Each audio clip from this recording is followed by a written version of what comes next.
There are many reasons why I might consider a woman a queen.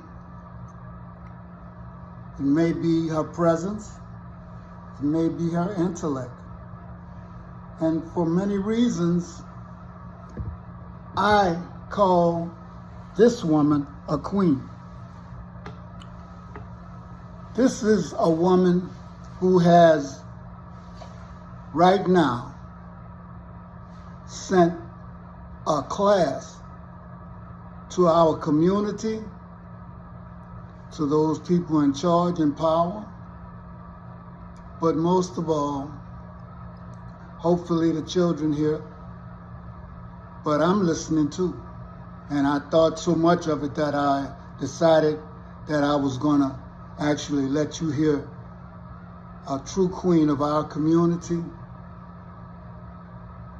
We're not racist because we love our own, want our own. In fact, we're human. And what makes us even more human is when we love each other.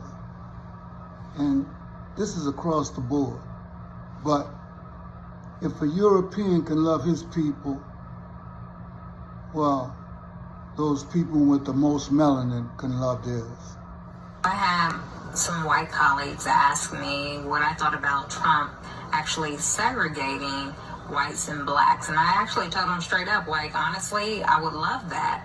Now, they looked at me like I was crazy, and they almost spit up their almond milk. And I think they thought that maybe I was saying that out of hatred. But it really isn't about hatred. Here's the thing. I'm not talking about their version of segregation. See, I'm talking about our version of righteous separation, spiritual sovereignty, and black sufficiency. See, the truth of it is that integration was never about freedom. It was finesse. It was a system's way of saying, let's stop them from succeeding independently so we can profit from their brilliance directly. It was about control. And so I want us to be very clear about this. You know, we were never separate but equal. So that's a lie. We were separate and excelling. We had our own schools, we had our own banks, we had our own businesses, and baby, we were thriving. Black Wall Street, they burned it. Rosewood, they bombed it. Wilmington, they overthrew it. Why? Because we were doing too well without them, and they couldn't handle that. And so that's the truth. They didn't really want segregation gone. They wanted control. This is why we know that integration was just repackage of chains. When we were separate, we actually were building and excelling. And when they saw that we could excel without them, then it was like, oh no, we gotta take control and make sure that their labor is profiting us. So right around that time, they rolled out this whole standardized testing, ACT and SAT. Y'all remember that? They created this IQ ranking to measure their norms, not our brilliance. And then we were said we were behind when we really weren't. We were just building our own lane, not asking for theirs. See, I don't know about you all, but I'm kind of tired of the lies. It's very exhausting, you know, just the lies that continue to be promoted. And I want to talk about the melanin, because this whole thing that we're not smart enough, that we're not bright enough, is simply just a lie. And so, you know, all this testing that they're doing, and I have kids in school, and they're made to feel that they cannot achieve. And I have to remind them about their actual superpower, melanin. See, not just your skin tone, but in your brain, specifically neuromelanin, that rich dark pigment found in areas like the substantia nigra, which are critical for learning and memory and decision making and emotional regulation. See, if you don't know, then you won't know how to respond. But when you learn about the studies that have actually linked the neuromelanin to higher concentrations and how it's related to enhanced memory and processing and higher intelligence and faster reaction times, then you know why they have hidden this information for so long. Because when you have higher melanin, you have stronger brain resilience against degenerative diseases. So translation to that is melanin doesn't just make you glow, it makes you grow. So we know that it's not coincidental that people with more melanin have historically been creators, inventors, innovators across every discipline, while also being the most suppressed, because they know that the more melanin you have in your body and in your brain actually produces higher intelligence. So the Bible also says this too in 2 Corinthians chapter 4, verses 7. It says he placed treasures in earthen vessels. What treasures? It was in us all along, right? So we have more melanin, and we know that people with less melanin, because it's a recessive gene and it's a mutation, lack the same level of intelligence, love many different benefits that come along with that. What's so interesting about it is that we're supposed to be looking at this as if it's something negative. But why is it negative when every other cultural group does this? Group economics. See, the truth of the matter is they have stolen from us so many different things, and yet we still survive. And so I don't want to offend, but I have to be blunt here. When we invented it, they patented it. When we built it, they banked on it.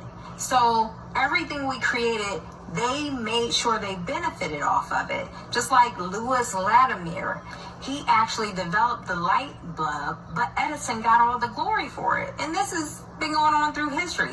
We know that Granville T. Woods laid the foundation for trains. Corporations got the contracts. Dr. Patricia Bath revolutionized eye surgery. The system licensed the tech. Black music became white record labels, billion-dollar industries off of our talent. Every time we create, they capitalize. We are the genius, but they control the royalties. It's quite interesting, isn't it? So when we talk about the facts and segregation, I want to be very clear. It's not racist. We have to understand the dynamics of this. See, the black dollar actually is the fastest running dollar in America. So let's do the math here. And I think it's quite funny. Black people have spending power over 1.6 trillion. But guess what? That dollar stays in our community just for 6 hours. While the white community, their dollar stays in their community 17 days. And guess what? Asian communities, it stays in their community 20 days. Jewish communities, over 3 weeks. Why? Because we're systemically disarmed from owning what we build. And this is no coinky-dink. The scripture said this would happen. So now our dollar does the labor, but the system collects the check. And this is why I support segregation on our own terms. See, that 400 years of slavery is over. And when I say that I want us to be segregated, I don't mean oppressed. I mean organize. Let's build black banks again. Let's educate our babies on the truth, not whitewashed lies. And let's support black farmers, black techs, black healing, black brilliance. And no, it doesn't mean I hate white people. No, it means I finally love us enough to stop begging for scraps from a table we built but never welcomed to. See, the Bible told us about this, yet we hop, skip, and jump over the fact that Deuteronomy 28, 43, and 44 already said it. It says, the stranger shall rise above you high, and you shall come down low. They shall lend to you, but you shall not lend to them. And this is exactly what has been happening for 400 years plus years. We built houses, businesses, schools, and they took them and taxed them to death. But beloved, there's hope, because Deuteronomy 30:3 also says, and Yah will turn your captivity and have compassion upon you, and will return and gather you from all nations. So yes, I welcome segregation, because restoration is already in motion. And I want y'all to understand this. We are not asking for more. We're building. See, we were never given anything from you all. I'm not asking to sit at somebody's table anymore. See, I'm trying to go along with scripture and build my people, gather my people, not because they are more melanated, but because we need to know that we serve the Most High and that He's going to take care of us, because separation was never our curse. It was our covenant.